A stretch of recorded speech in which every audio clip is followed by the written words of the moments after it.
So from the mental health standpoint of leadership, I think to kind of summarize everything we've covered is obviously the controllables, right? Focus on what you can control, not overanalyzing and getting down a rabbit hole that's out of your control. Falling in love with the process. What else have we hit on so far? I mean, you were rolling with it. Just keep rolling.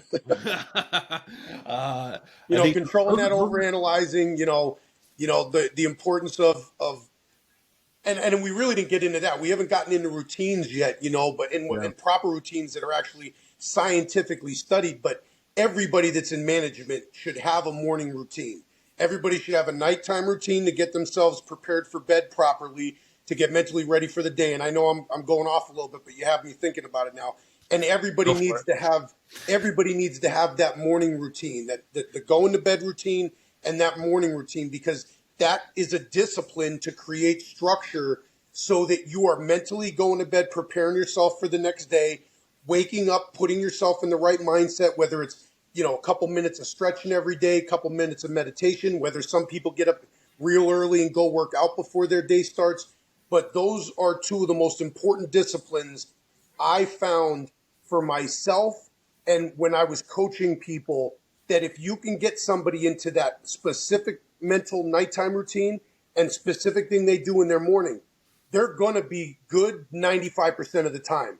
Because when you do those two things, you're going to bed properly, you're putting your mind in the right state to sleep and getting the right amount of sleep. And you and I both know there's enough studies out there. I mean, I used to do it when I played sports. When you think about what you're going to do, right? All the greats have talked about this in sports. When you're constantly mentally projecting, here's what I'm going to do when the clock's running out and I got the ball in my hands.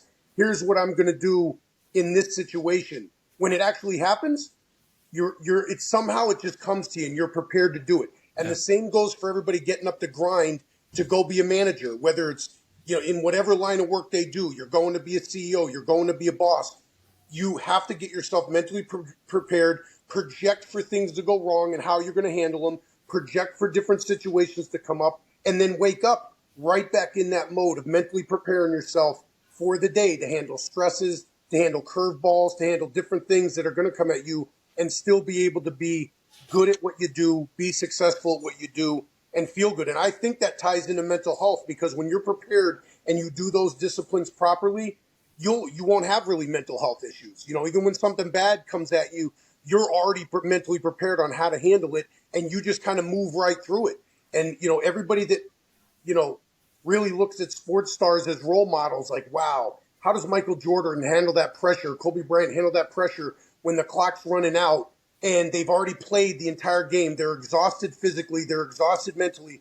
How does somebody get ready to take that game-winning shot with all the pressure of 20,000 fans screaming, them knowing everybody's watching it on TV, and they've got that ball in your, how do you do it?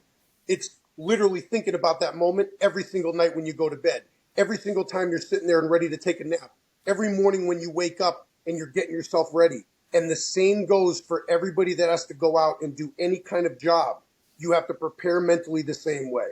So, sorry I went off on that tangent, but I want to get your thoughts. I think it's an important point, because the flip side of it is I think it's doing something that would, from a mental health standpoint, you want to put yourself at ease going to bed, right? Because you don't want to be like jacked up too much. So like, physiologically, for those that are listening, the way this works is if your cortisol is too high at night, your melatonin, which is your sleep-inducing hormone, can't rise because your body's in this fight or flight state. So therefore, you're not going to sleep well, and you're not going to have a good day the next day, chances are. So you want to be able to put yourself in a good state that's going to be able to calm yourself so that your cortisol levels go down, and then your melatonin can come up, and then you feel better.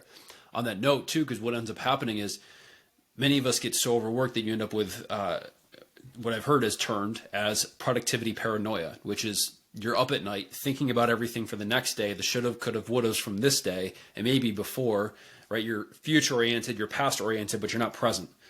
And then as a result, you're stressed and then you're not falling asleep. So I think the right routine needs to be able to get you down, to help you calm down, lower that cortisol, whether that be, breathing techniques, or some people, I've encouraged meditation for some people too, but it's definitely a good bed routine and something that's going to be good to get the shit rolling for you in the morning is definitely super important. Absolutely. I think of more of what I was talking about really affects people when they do have the right mindset. That mental preparation is what's going to get you ahead. But for people that you're coaching, they already are having issues with that. So what you're talking about is the proper way to do it. You know, most people can't handle processing stressful situations in their mind and preparing themselves for it. But once you've gone through a coaching program, once you learn how to control that mental health, it's easier. It's easier to be able to think about necessarily different situations that to some may seem stressful, but to certain people like us, it's more like this is what a coach's mindset does. You think about different scenarios, you fix the problems in your mind, and But that's how you prepare yourself. I don't. You're not wrong though, because like it depends on the person because it depends what makes you tick.